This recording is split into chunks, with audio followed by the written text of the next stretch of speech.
So the reason I'm saying this is if you are choosing to create something new and it doesn't come to you easily at first, please do not give up.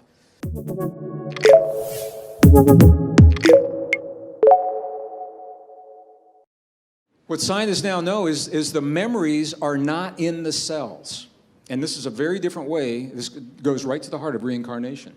It's a very different way of thinking about things, but let me just give you an example. How many of you in here are musicians or artists? Any musicians in here? Or have learned a foreign language? Anybody here learn a foreign language? Okay, that's a good example. So you know when you begin learning a foreign language, the words sometimes, they seem awkward. You learn phonetically and you say the words, but they don't really mean much. And all of a sudden you wake up one morning and like you're speaking Spanish or you're speaking Tibetan or you're speaking French or whatever it is. You know how that happens. All of a sudden it's like almost overnight and you say, well what happened? Well, here's what the science is now telling us. All possibilities exist as information in the field. The information is not in the cells. What we do in the cells is we grow, and Bruce, it's exactly the term that I use, what are called soft antennae. So the way that the neurons wire and fire create the antenna that tune to the place in the field where that information lives, where that foreign language lives. I'm a guitar player, and when I'm trying to learn to play a song for one of my favorite, Michael Hedges was a brilliant guitarist before he passed a few years ago. And to try to learn to play like Michael Hedges for me, I'd go through the motions, and one morning I woke up and man, it was like I was thinking like Michael Hedges, and I knew what the tuning was. And you say, well, what happens in the space between when it's awkward and between when you've got it? And that is the answer to what this question is all about.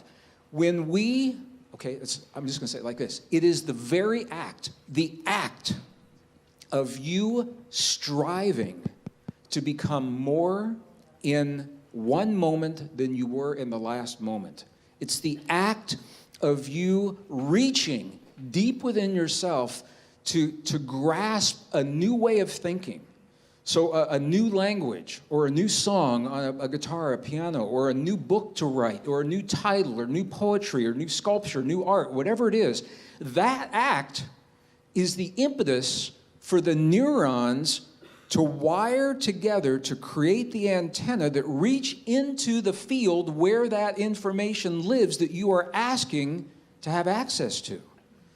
But the thing is, it doesn't happen spontaneously. It takes about 72 hours is what the studies are showing.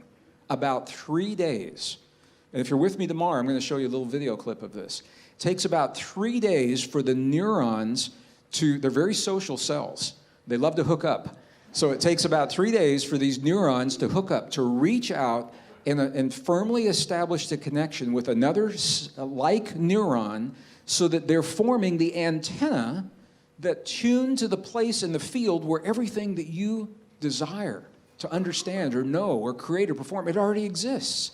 So the reason I'm saying this is if you are choosing to create something new and it doesn't come to you easily at first, please do not give up. Because it takes about at least 3 days for these antennae to wire. That is because the information is not in here. Just to add to this, how real this is, researchers in Silicon Valley are now building the next generation computer chips, and guess what? They're not based on silica. They're based on droplets of water that are purified and very, very specific forms of structured water. And when they started pumping the information into that droplet of water, the water droplet was holding more information than could possibly be explained by the chip itself. And they said, where's the information going? And now they know that the chip, based in water, is storing information in a field that expands beyond the machine itself. It is in the field, and that could not happen if these ideas were not correct. So I'm showing you it's going beyond theory, that we're actually moving to build the machines to reflect what is happening in nature, what's happening between you and me. So when you think of all of those things, back to the idea of reincarnation, what we're doing is we are tuning to information in the field, and we're using our neurons to do that. And that, I think, is, and this is what all of our work is all about. The emotions that we have, the heightened emotions that Joe talks about and I'm talking about, those emotions are what trigger the neurons to combine, to wire in a way so that we can communicate with that field in a meaningful way. Hat dir dieses Video gefallen? Dann abonniere jetzt unbedingt diesen Kanal. Denn schon bald findest du hier den nächsten Beitrag von einem deiner Top-Mentoren.